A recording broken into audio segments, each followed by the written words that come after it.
Okay, so this is new. I haven't done this before. Uh, Trying this live stream thing out for the first time ever, uh, which is kind of cool. The Yeah, it's just after hanging out with Aaron last week, I went ahead and decided to see. Basically, was learned about what all the various tools are that live streaming requires, and I decided, what the heck, I'm gonna start trying this thing out.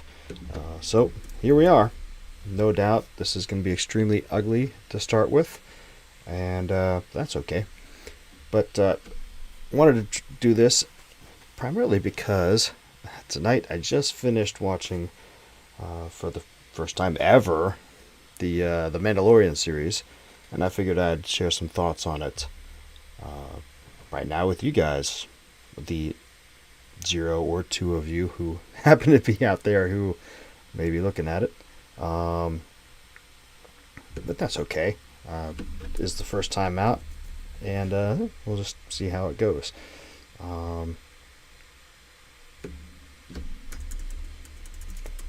Sorry, I'm telling some people.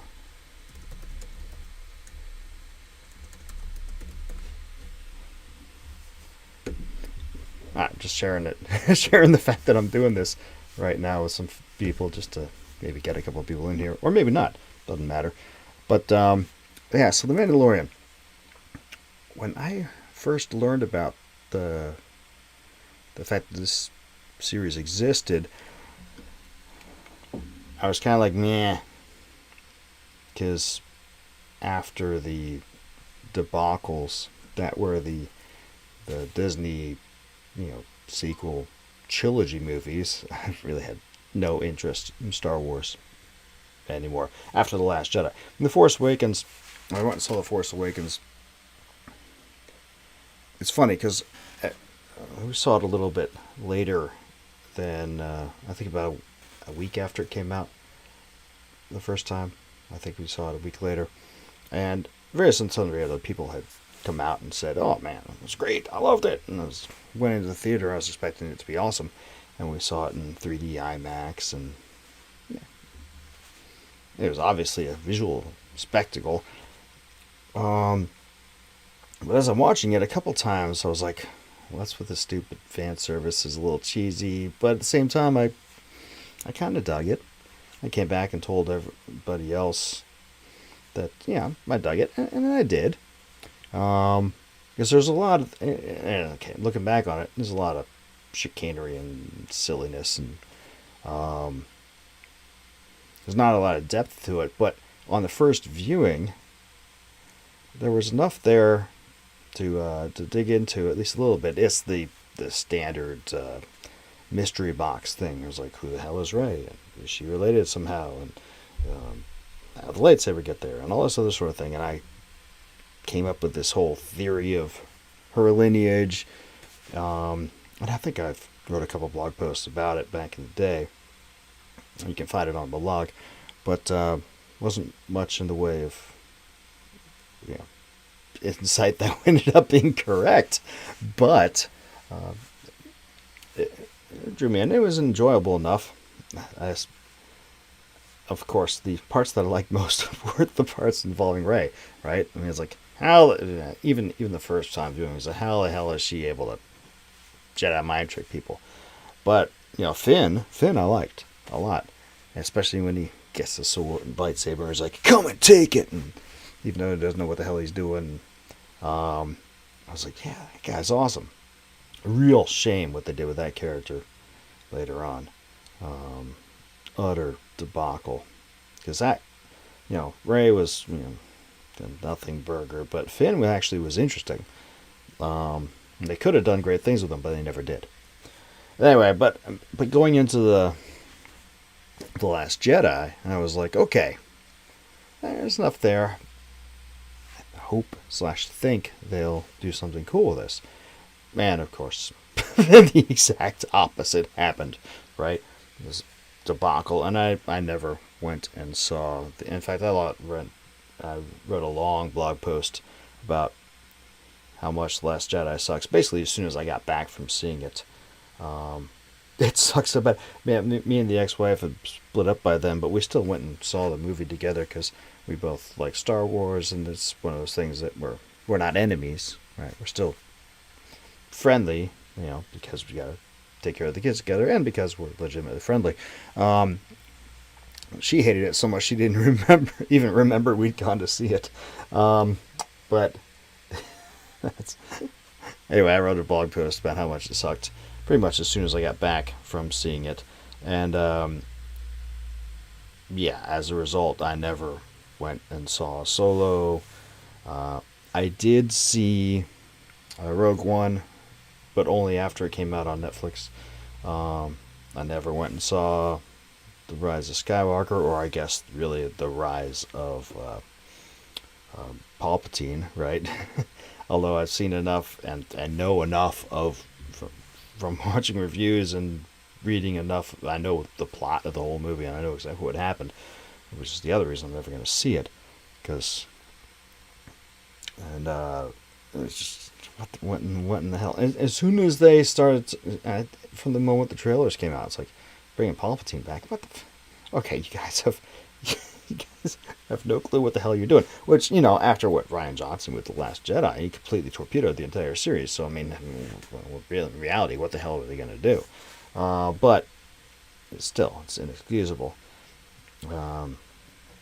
JJ's mystery box thing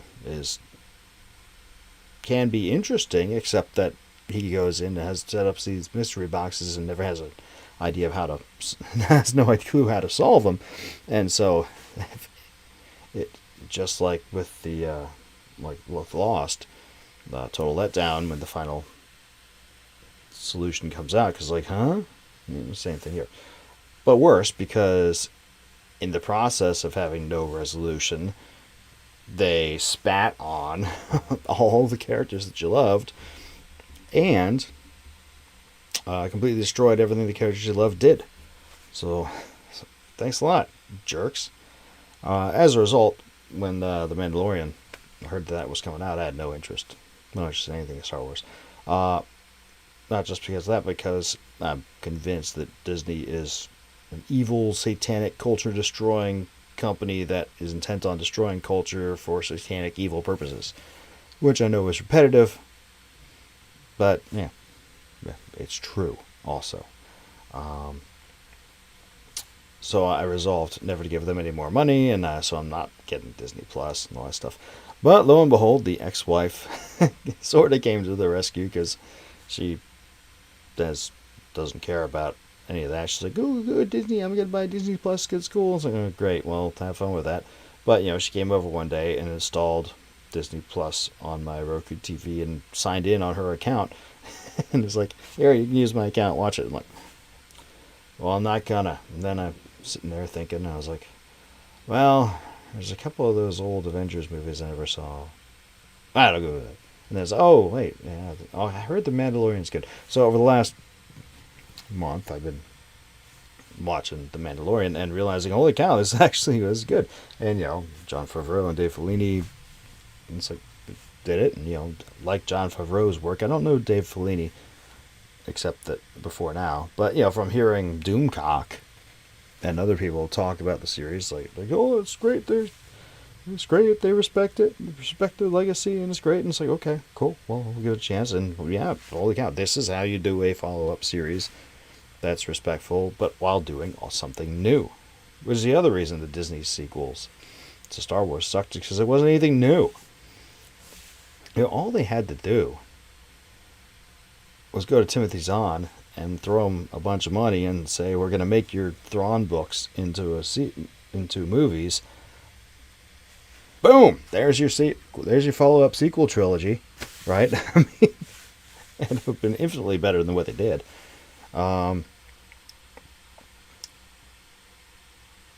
Whereas, it's still technically not new, because those books have been out for, Jeez, I was reading them in high school. Jeez, almost 30 years now they've been out, but still, it's been better with it did. But here, The Mandalorian, it's cool. It's a riffing, new riffs on the established music, which was great. The hard to say what I like most about it. I mean, from a TV series perspective, I love how they introduced characters and then brought them back several times. I know everybody who watches it was like, "Yeah, Gina Carano, Cara Dune, yay, it's great," and I agree, she was cool in it. But I also liked how they brought back the other people that were less, not allies, but tangential allies or just the enemies towards the end, like Mr. Imperial sharpshooter dude. I wasn't a stormtrooper, wise ass. That guy. coming back for bringing him back. And all this, I liked how there was continuity and you saw these characters again. Because it's good for continuity in the series, but also you appreciate when good actors get follow-up roles because they get paid more. Also, some of the actors I haven't seen in a long time, I really liked seeing. I was like, holy cow! I didn't realize that the gunslinger in the the episode where Ahsoka comes in, I didn't realize that the gunslinger was Michael Biehn until the end credits. And I was like, holy cow, that was Michael Biehn. I love that guy. I haven't seen him in forever. I mean, I love that guy in Aliens and Terminator and The Abyss, and of course, he was the bomb in Tombstone. I know he's still acting, but he's more on the producer role, I think, these days, looking at his IMDb page. But it was great to see him again, even though I didn't realize it. And then the Western one where they killed the Crate Dragon, the guy who played Seth Bullock is in it, and then all these other great dudes, and of course Carl Weathers returning again and again and again. I mean, it's like, it's just great to see these great actors who, in some cases, I haven't seen in a while, have cool little roles, or cool big roles, as the case may be. I mean, Moff Gideon, that's the guy from Breaking Bad, the drug dealing dude. What was his name in Breaking Bad? He was awesome. He's awesome again. I mean, and of course, everybody, and I knew what was going to happen in the final episode of season 2 because I watched Doomcock, and Doomcock was going on. Return of Luke Skywalker. It was awesome. I was like, so I knew it was coming. But even still, when it happened, I was like, dude, that's great. And that's how you do it respectfully. I know CGI de-aging, whatever the term for it is. They did that way back in Tron Legacy, almost 10 years ago now, and people were like, haha, it was stupid cheesy then. But I still think that looked pretty good, but it looks much better now.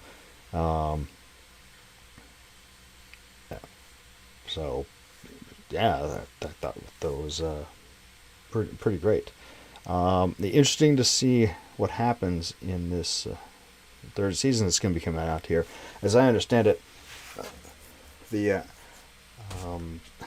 understand it from Doomcock, some of the episodes that were planned for season 3, I guess, got moved over to the Book of Boba Fett series, which I haven't watched yet because for the same reason I haven't watched any of this stuff yet, because I wasn't planning to. But now that I've actually seen this and liked it, I may just pop over to that, although I've heard some less than awesome things about it. But may still go there anyway, just because. Yeah, it was just refreshing to see something Star Wars being released that I didn't hate. It's been a long time since that's happened. Still don't like Disney. Still don't want to give Disney any money. Still think they're a satanic evil corporation that's trying to destroy culture for satanic evil ends. But this particular one was this particular show that they did was pretty cool. I kind of dug it. It was hmm.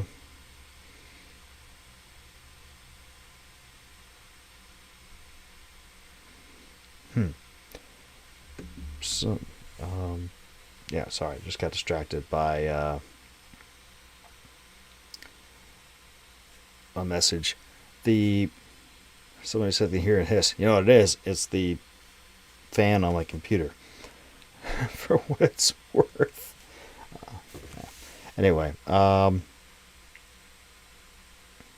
was I? Lost my train of thought. Oh yeah, Disney. Hate them. But this particular show was pretty good. I dug it a lot. It was cool seeing Boba Fett. It's cool seeing. I don't like what Lucas did with Boba Fett in the prequels, making him a clone and all that kind of chicanery. But they have to go with it because it's canon. But it's weird how he sort of became like this monkish kind of dude. And where the hell did... So, he falls into the Sarlacc. He escapes from the Sarlacc somehow, but loses his armor somehow. And the Jawas found it and sold it. But how did he... If he survived, how did he lose his armor? That Mando got it from the Marshall dude, Seth Bullock. Didn't make a lot of sense, but whatever, just go with it, right? Because Boba Fett's cool. Everybody likes him. And I do too. And it's weird because Boba Fett's one of those weird characters where everybody loves him, but he didn't really actually do all that much, if you think about it, in those in the series, right? Because what does he do? He shows up for like 2 or 3 scenes in Empire. He says 3 lines, and he looks badass. And he carries Han Solo away, and then he shows up in Jedi to nod like a badass in Jabba the Hutt's, throne room, and then he tries to help out against Luke and gets thwacked in the back and falls into the Sarlacc pit. And it's like, okay, well, he looks badass, and he clearly was competent because he's the only one who was able to track the Falcon to Cloud City. And he had an impact, but he not much. Right? I mean, you don't see that much of him, but somehow everybody loves him, probably because he looks like a badass. And now he shows up in The Mandalorian. He's like this, he almost looks like a monk in his robes and habit, and thwacking people with his staff, and it's like, what's going on? It worked. It's cool, but it's like, hey, what the heck is going on there? Huh. Yeah, that's all. So yeah, long story short, dug it. Didn't. Yeah, not much else to say. I guess we'll keep this one short for the first streaming live ever. Yeah. That's all I got. I'm going to sign off now, and I'm going to go do some writing or something else. We'll do more of this later.